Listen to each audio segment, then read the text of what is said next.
Dans le numéro ici, on dit détermine en millimètres carrés l'aire de ce triangle rectangle isocèle, sachant que son périmètre, c'est 27,31 cm, puis que le rapport de la mesure AB à la mesure de BC, c'est 800 pour 1131.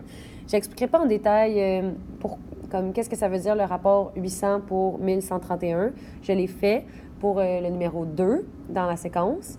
Donc, juste aller regarder ça. Donc, c'est pour ça, dans le fond, que j'ai écrit que pour la mesure de AB, j'ai écrit 800x. Pour la mesure de BC, j'ai écrit 1131x. Pour la mesure de AC, c'est la même chose parce que, dans le fond, vous voyez, c'est un triangle qui est isocèle. Donc, AB et AC ont la même mesure. Après ça, dans le fond, ce qu'on va aller faire, parce que nous, ce qu'on cherche, c'est l'aire de ce triangle-là. Ça veut dire que quand je veux l'aire, il faut que j'ai la mesure de AB, puis il faut que j'ai la mesure de AC pour faire base fois hauteur. BC, c'est ni la base ni la hauteur, parce que comme vous voyez, dans le fond, on n'a pas de segment qui est perpendiculaire à BC. Tandis que BA, il est perpendiculaire à AC. Vous le voyez, il y a un merveilleux angle droit ici. Donc, ce que je vais aller faire, dans le fond, c'est que je vais aller trouver la valeur de X. Comme ça, je vais pouvoir avoir la mesure de AB, je vais pouvoir avoir la mesure de AC, puis ensuite trouver l'aire, tout simplement. Donc, pour la valeur de X, ce que je vais aller utiliser, c'est l'information qu'on nous donne ici, que le périmètre, c'est 27,31 cm. Je pars avec la formule. Le périmètre d'un triangle, c'est C1 plus C2 plus C3, donc le côté 1 plus le côté 2 plus le côté 3. J'accepterais 2 fois C1 plus C3. J'accepterais 2 fois C1 plus C2. Dans le fond, l'important, c'est que vous ayez 3 côtés, là, tout simplement.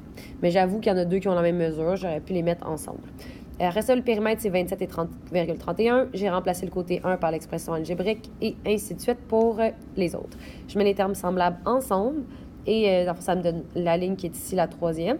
Puis 2730, et mon X il est multiplié par 2731, ça m'énerve. Donc, pour annuler un fois 2731, je vais diviser par 2731 des deux côtés. J'obtiens que le X, c'est 0,01. Ça ne veut pas dire que la mesure de AB, c'est ça, ni AC, ni BC. Ce que ça veut dire, dans le fond, c'est que je vais remplacer le X par 0,1 pour obtenir la vraie mesure. Donc, pour la mesure de AB, tout ce que vous avez à faire, je ne l'ai pas fait pour vous, mais c'est de remplacer le X par 0,1. Pour la mesure de AC, vous pouvez tout simplement dire que c'est la même, donc écrire la mesure, puis juste signifier que c'est la même. Puis pour l'aire, dans le fond, vous partez avec la formule de l'aire, qui est base fois hauteur divisé par 2.